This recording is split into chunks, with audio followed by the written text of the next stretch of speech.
Tonight, I want to tell you my story, a story whose author is God.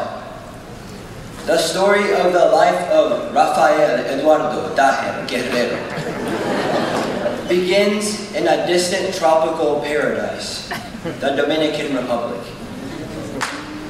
I was born a peasant to a warrior of a woman. She protected me and brought me up to follow the author's will, to be a hero in his story. Yet she didn't do it alone. The author wrote many helpers into her story. The primary helper was the Holy Spirit, but my grandmother, great-grandmother, and many people from my church also aided her when she most needed it. Their stories became part of my mom's story, and thus part of mine, and that is a prologue. My life story begins with a thoroughly entertaining chapter. A quick skim through it will reveal stories like this one. One day, when I was about 4, my teacher was being extremely unfair to me. I knew this was sin or something. So with eyebrows furrowed, belt in hand, I approached her stealthily and whack! I gave her a spanking.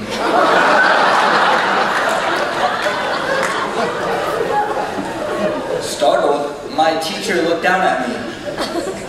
And after a brief rebuke, she sent me to the principal's office, just as she did multiple times every week. When my mother received the news, I paid 5-fold restitution. The second chapter in my story brings good news, but it begins with tragedy. A family in my church had a deadly car accident, and their youngest son of about 6 shot through the window, through the windshield to his death, while their oldest went into a coma and nearly lost his life. For the first time in my life, I realized how fragile life is, and I dreaded hell, which I knew came after death apart from Christ. One night, as I lay in my bed, I asked God to forgive me through Jesus. Little heeding, strunk in white, the author put himself forward into my story.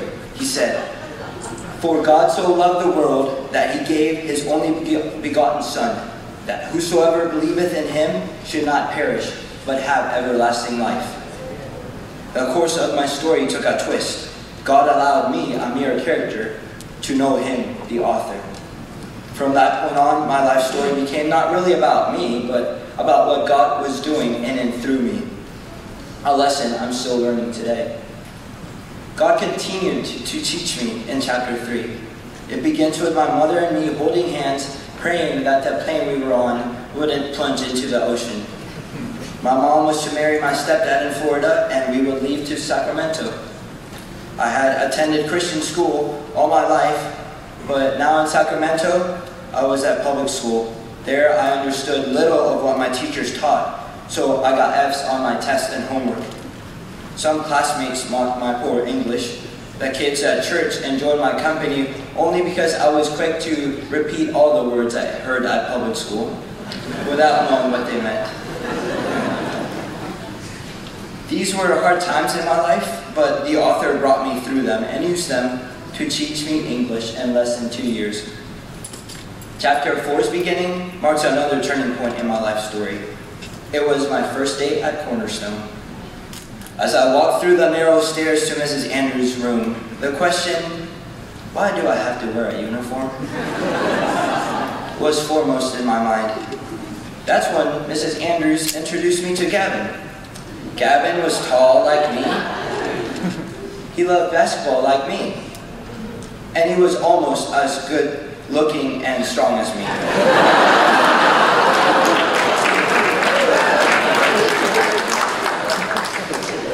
So the class nicknamed us the Twin Towers.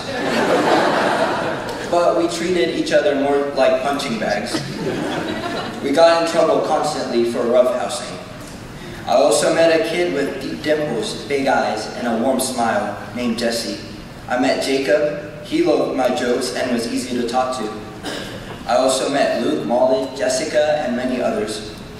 Later, during the strange years of junior high, the author introduced into my life story a peculiar character named Matthew Stanley. He was a German Presbyterian theological metal lover, obsessed with the word kapashawi. But the author had great plans for him. By high school, he had lost some of his radicalism, but gained a lot of wisdom. God used this character and developed him alongside me, and he used him to grow me spiritually during my high school years. I could be honest with him and look up to him. The latest chapter of my story ends with senior year in high school. This ending is my favorite part yet because it's a section of reminiscence, resolution, and a new beginning. In it, I can appreciate how the author used the struggles and challenges I faced to grow my faith. And I can see how the characters I've met have made me the person I am today. And I feel exhilarated to read what the author is going to write next. I thank God for characters like Mr. French, Mr. Uddinger, Mr. Batista, my stepdad, who he used to show me how to be a man.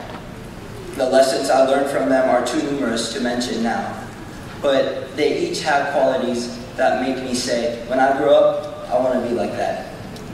So to all, I say thank you. You might be saying, cool story, or boring. But I want to challenge you, the audience, and you, my classmates, to look at your life like a story. Classmates, as our stories continue, most of us will part ways. A few years from now, the author may have introduced into your life story characters that are more significant than me or the rest of the people in this class. He only knows. But consider the fact that our stories touched. And they may go in different directions from here, but the page where they touched can never be ripped out. You are an inseparable part of my story, as I am of yours, for good or for ill. This is how God has chosen to write his story, the story of his Son, the story of his body, the church. It is a collection of the stories of all the members of Christ's body, and that is who we are. Our stories combine to display the author's character and to glorify him. That is our purpose. For in him we live and move and have our being. Remember this, classmates. Remember, too, that we impact the entire stories of others as well as the story of the church, for better or for worse. And remember that we are not only part of individuals or part of the church, but of a nation and of the world.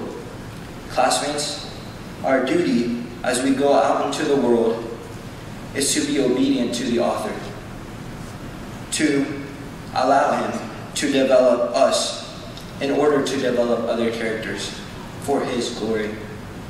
This is my hope for the future. And so I end not with the end, but with a to be continued. Thank you.